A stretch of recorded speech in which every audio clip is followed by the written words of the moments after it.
Do you you kind of treat them with a level of, I don't want to say respect, but like you let them, talk and you have a discussion, and I mean, I don't know if I would even have the couth or the tact to not just be like, you sick motherfucker. Well, and I've done that too, Yeah. but the way I look at it is this. I mean, anybody can jump out of the bushes and create 10 seconds of dramatic television. Mm-hmm. Right. My job is to get in there and get inside this guy's mind. And so if I'm patient or I'm toying with him a little bit. Do you sympathize with them ever to do that? I think I've seen a couple of things that made me sad.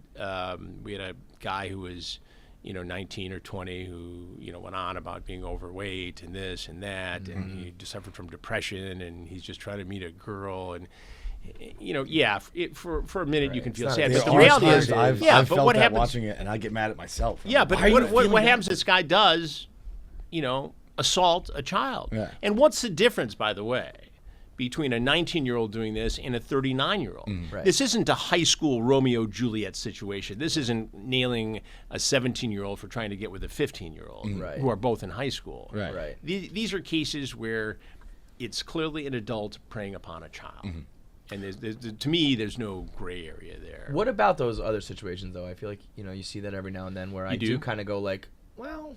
I think I was kind of in that, or I see those things, and I don't think that. As a freshman, I lost my girlfriend to a senior. I get it. They should all be prosecuted. At least that guy. Put them on the list. Well, I think what happened was, like so many things in the criminal justice system, occasionally you go so far forward to, combat crime, which is, we can all agree, an important thing. But it's like, the over 650 grams of cocaine or heroin. Should that person go away for life if they're 17 or 18 years old when they get popped with the heroin? Probably that's unnecessary. If you got somebody who's 17 dating a 15-year-old and they're sexually active, they get caught, should that 17-year-old who's a senior have to be on the sex registry for the rest of his life because he had an intimate relationship with his girlfriend who was a sophomore? I think that's a Romeo and Juliet situation, and that's wrong. The kid should not pay the price. That's almost a parental issue at that point. And those laws vary from state to state. But when we talk about a 13, 14, 12, 13, 14, or 15-year-old boy or girl getting hit upon by an adult, to me, there's no gray area. Right. That's cut and dry. Yeah. I mean, we wouldn't, if we saw somebody approach a 15-year-old and we confirmed they were 17, we wouldn't do it. I mean, 19, 20 is even... Are there ones that... I don't remember seeing that. Have you ever, cut a... Or, have you ever been wrong and been we've never cut... I mean, usually by that point, there's a million examples of evidence, right? There have been cases that initially did not get, full treatment in the piece. We had a guy come in Riverside who obviously had a scar on his head and he was slow.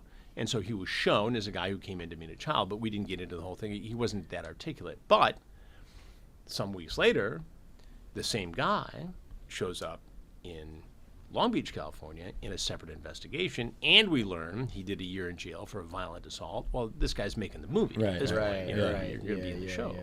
Do you ever have someone come in where you're like, oof, that guy is big. I wish he was smaller. Yeah, I mean, things happen. I mean, I was in Petaluma once, and a guy walked in, and this guy was in the Navy, and he had taken his shirt off because his thought was he was going to get in the hot tub with a girl. Yeah. And he comes around the corner, he got past the barrier, which happens sometimes, and I think he saw the sound guy first with the boom, and then he saw me, and I came out, and we came face to face, and he tensed up. And he's I'm a fairly fit guy, but this guy was really built. And it went like that, and I said, you don't want to do that. And he make things just worse. saw his muscles. You're like, I wish you were a fat, depressed 19-year-old. I mean, I would have danced. I had Ronnie Knight, my security guy, right there. The police are all around. So, the reality is, sure, it's edgy. And could something happen? Yes, that's the nature of the beast when you're doing these kinds of stories. But it's about as safe as you can possibly make it. I mean, a lot goes into it with barriers and barricades and just sort of being aware of what can happen. And if somebody in the chat is saying, I never go anywhere without a gun, I hope you don't mind, I'm bringing a gun with me, or any talk like that, or we find out that there's a violent background, the police are going to arrest him before he comes in. We're just not going to, That is not my kind of game, by the way. Yeah. No, just I'm gonna bring a gun. Yeah. Well, we've had it happen. We've had guys, a guy who, for instance, was a Marine sniper said, "I'd never go anywhere without my gun." Well, Well, the police handle that one. get you to the driveway, and it's the team's responsibility at that point. Yeesh. What do you? I mean, I think in recent years, true crime has become, like, just even the phrase "true crime" I feel like has become a thing. But I mean, you guys were on that wave way earlier.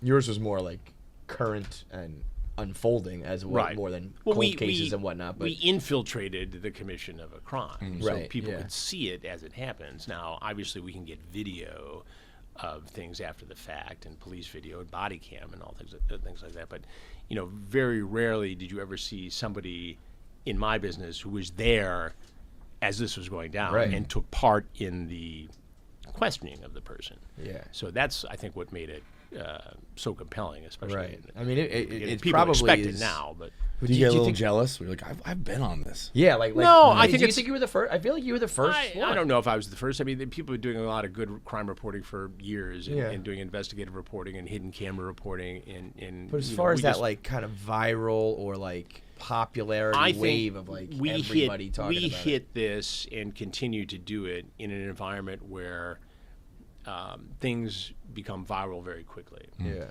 And I've been very fortunate in my career to establish a brand. And so when I do something on Tracy Hoodsona, the con woman who bilked Jumana Kidd out of $3 million and opened up some restaurants, and the chase and all the bad stuff she did, and it becomes a part of a Chris Hansen franchise to go after these people and hold them accountable. It's not just the predators, it's all these other crime documentaries we're doing. And so it allows us to have True Blue as a streaming crime network, and within that True Crime Nation, which is our new news magazine. And because I've been doing it for 40 years, I can go to most law enforcement agencies and say, hey, look, I'd like to do this. Will you guys help us out? And generally speaking, they do. Whether it's a predator case or the case of this poor woman from Charlotte who's, found dead down at Cabo, and all these other cases, the case in Idaho of the kids that were slaughtered by whomever.